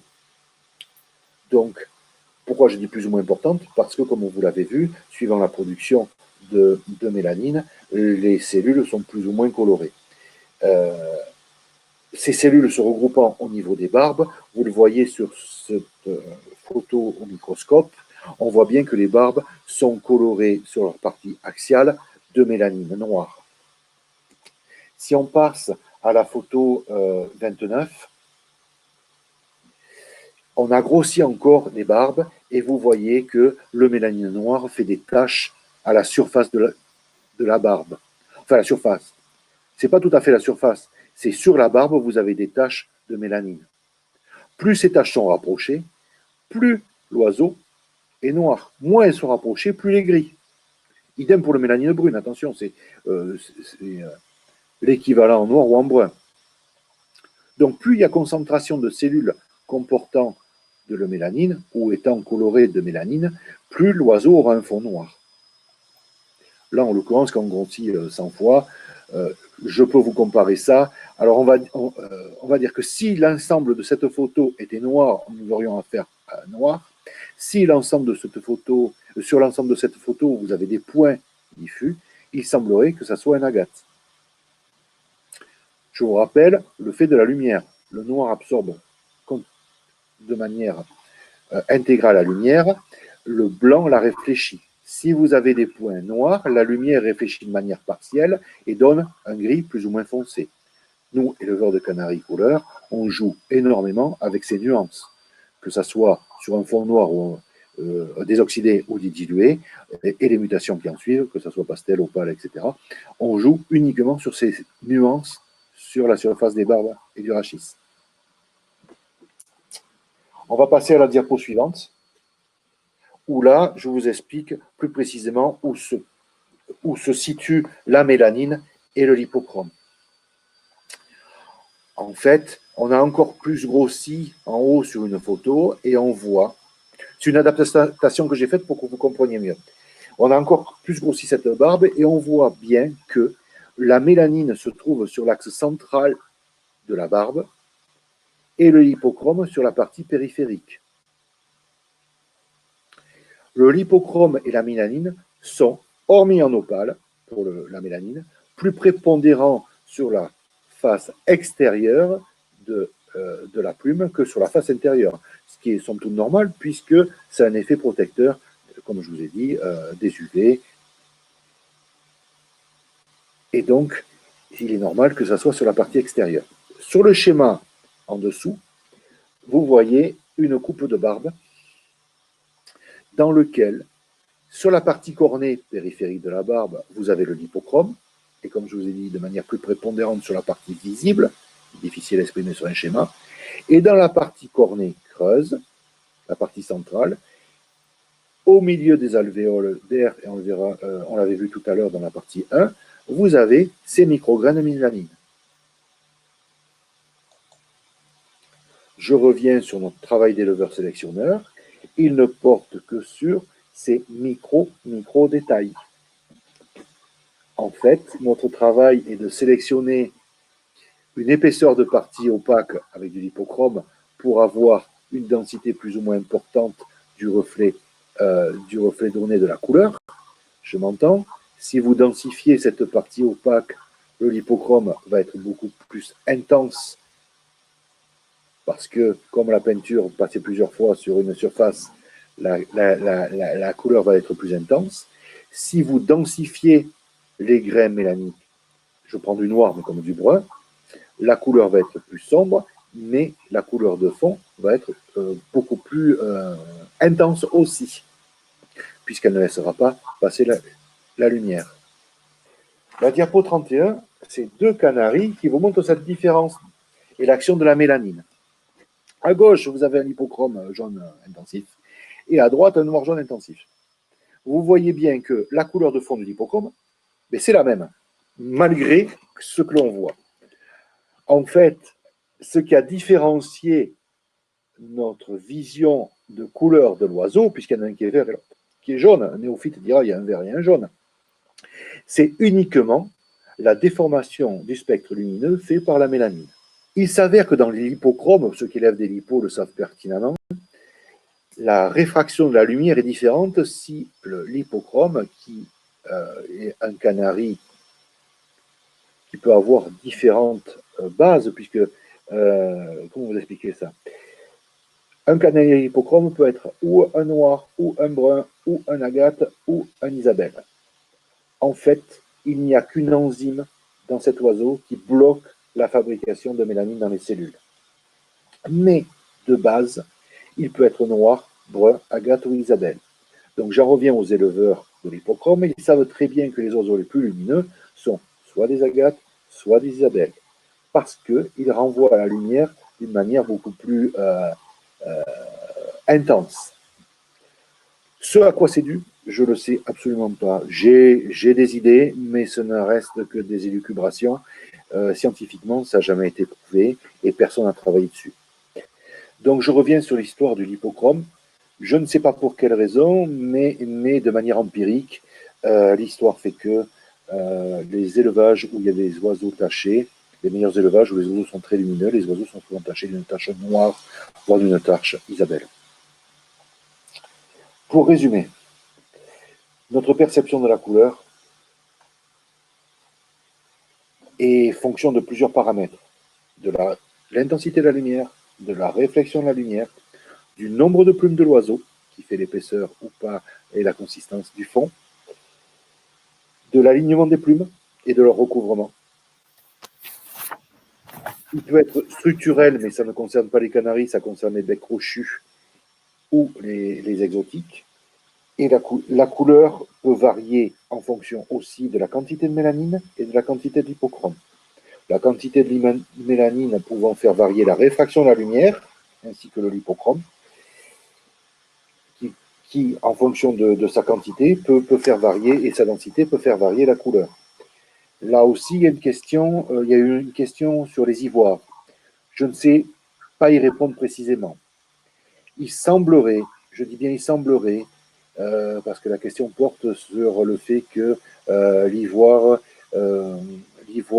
adoucit le plumage et qu'est-ce qui fait que le ivoire rende le plumage plus doux. Rendre le plumage plus doux, j'en sais rien. Ce qui fait l'ivoire, il semblerait que ce soit l'épaisseur cornée des barbes et du rachis, qui fait que le lipochrome se placerait de manière un peu plus basse, au lieu d'être au tiers supérieur, serait au milieu du vexille, c'est-à-dire du canal de la plume. Je ne sais pas dire autre chose parce que je n'ai rien trouvé là-dessus et que tout ce que disent les gens n'est pas fondé. Pour avoir eu des ivoires en main, je ne les ai jamais trouvés plus doux que des canaris non ivoires. Mais bon, j'ai peut-être pas la sensibilité dans le bout des doigts. Je vais répondre aux questions. Alors, il y avait une question qui a été mise dans le chat, c'est l'influence des rayons ultraviolets sur la couleur. Alors, pas sur la visibilité de la couleur, mais sur peut-être, moi je dirais, sur la destruction. Parce que moi, mon expérience a montré que des oiseaux exposés en volière extérieure, il y avait une modification au mois d'octobre de la mélanine visible sur l'oiseau par rapport à ce qu'il était au mois de juillet. Par exemple, toutes les mélanines brunes sont détruites par les ultraviolets, alors plus ou moins, hein, mais on peut avoir des oiseaux avec des zones très claires, des taches claires qui apparaissent sur le plumage. Et également sur les canaris noirs, on dit toujours il fallait mettre les noirs à la lumière ultraviolette, c'est-à-dire au soleil, pour foncer la tonalité des pattes et des becs, on disait augmenter l'oxydation. Alors peut-être que ça a un effet effectivement sur la stimulation de la production de mélanine dans les pattes et le bec, mais à l'inverse, ça modifie également la pigmentation noire, et non pas en l'augmentant dans les plumes, mais en dégradant une partie du noir des plumes. Donc les rayons ultraviolets, conclusion, nocifs pour l'expression mélanique dans la plume. Bon, je voudrais revenir sur un point où j'ai pas traité de manière un peu plus approfondie. Donc, sur le lipochrome, puisque j'ai parlé du lipochrome, et j'ai plus développé le mélanine. Le lipochrome, en fait, c'est un colorant qui se place dans la plume.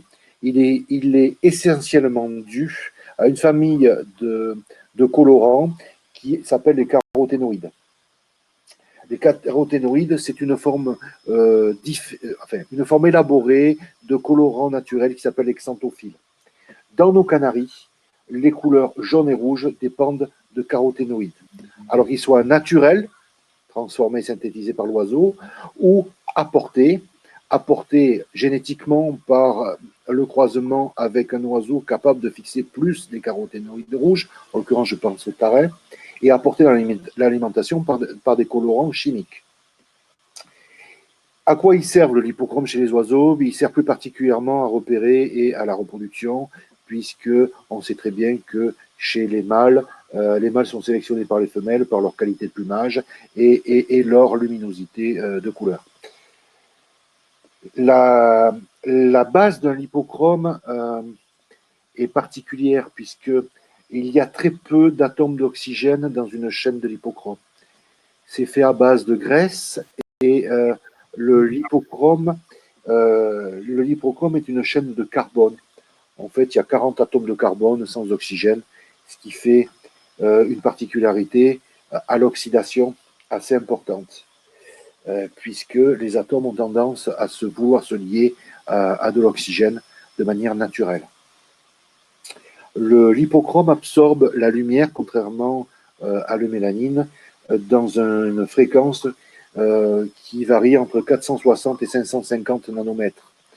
Donc on est plus vers l'ultraviolet que vers l'infrarouge. L'ultraviolet étant des couleurs tirant vers le jaune, le bleu étant une couleur structurelle, donc j'en parle pas, et allant jusqu'à 550 nanomètres, qui est du jaune très coloré, voire du rouge. Mais nous n'arrivons pas sur l'infrarouge.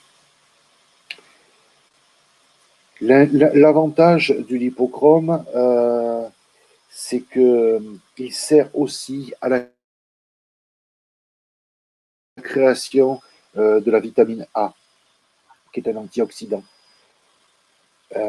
Cet antioxydant évite le vieillissement des cellules et est aussi essentiel à l'oiseau, en l'occurrence à la vue de l'oiseau. Le lipochrome, comme on l'a abordé, varie aussi suivant les saisons, et là c'est de manière inexpliquée pourquoi un oiseau coloré à la mue est plus intense qu'un oiseau coloré au mois de janvier, pourquoi l'oiseau perd en coloration sur une plume morte. Je n'ai pas forcément d'explication précise là-dessus. En fait, pour résumer et revenir à ma photo du lipo jaune et du noir, ce qu'il faut retenir, c'est que la plume, c'est le support pour l'expression d'un caractère génétique, mais elle est aussi le caractère génétique par elle-même. Si on n'avait pas de plume, nous n'aurions pas de travail. Notre sélection d'éleveurs sélectionneurs se porte sur une multitude de caractères dont on n'a même pas idée. En fait, la difficulté de la sélection d'un éleveur est est grande et elle est due à des multicritères. Il faut bien comprendre que quand les caractères sont récessifs et quand on le sélectionne et les fait paraître dans une souche, ils ne sont pas forcément transmissibles dans une autre de manière immédiate, puisque pour quasi l'intégralité des caractères chez les oiseaux, en l'occurrence les canaris, ce sont des caractères récessifs. Afin de les faire apparaître génétiquement, il faut qu'il y ait, au niveau du gène, les deux allèles identiques. Donc vous comprenez bien que si vous allez chercher à l'extérieur l'apport d'un oiseau, comme on dit communément, on va changer le sang, on va apporter du sang, blablabla, blablabla, on amène un pool génétique différent qui a tendance souvent à casser le travail de plusieurs années sur votre oiseau.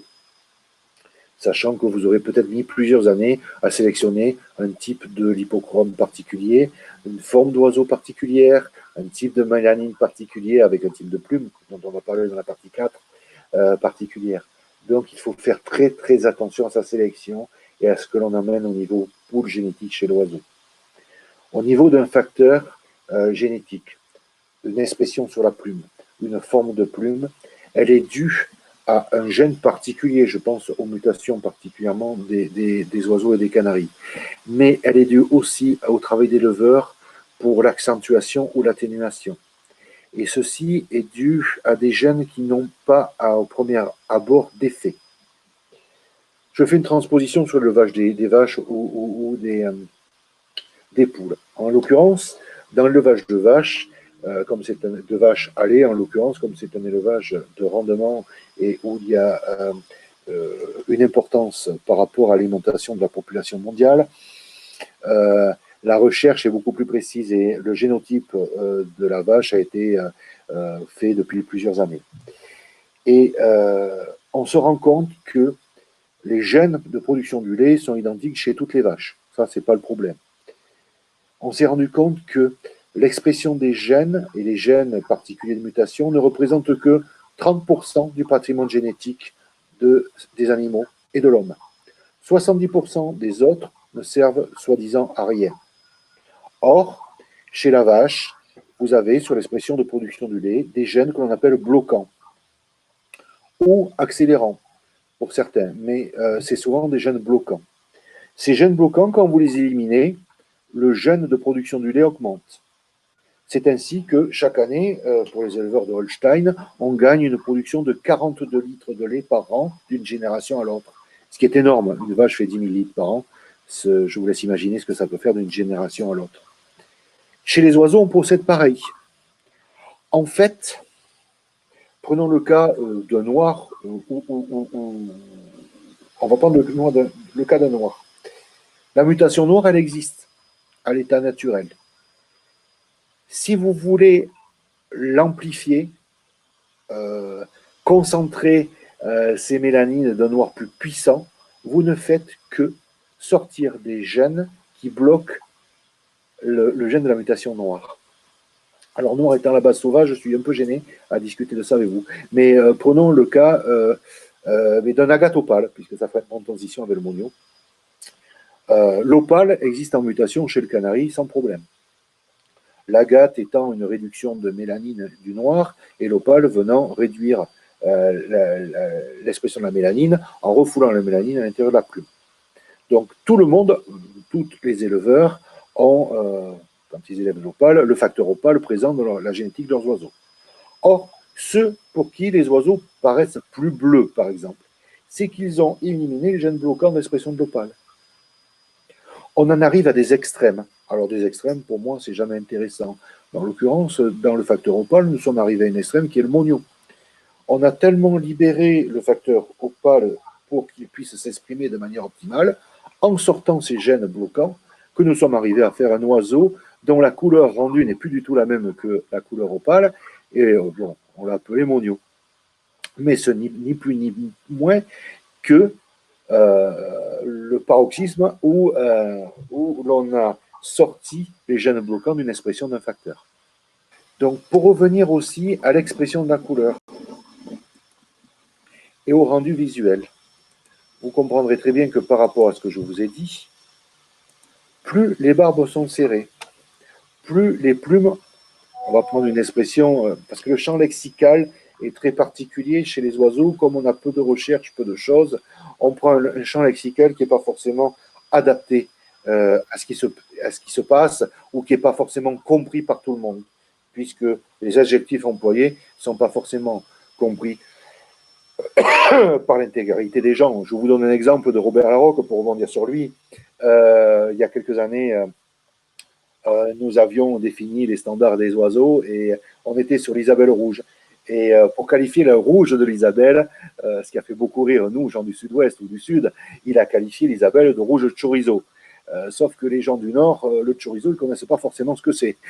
Et donc, c'est difficile d'avoir un champ lexical commun à tous.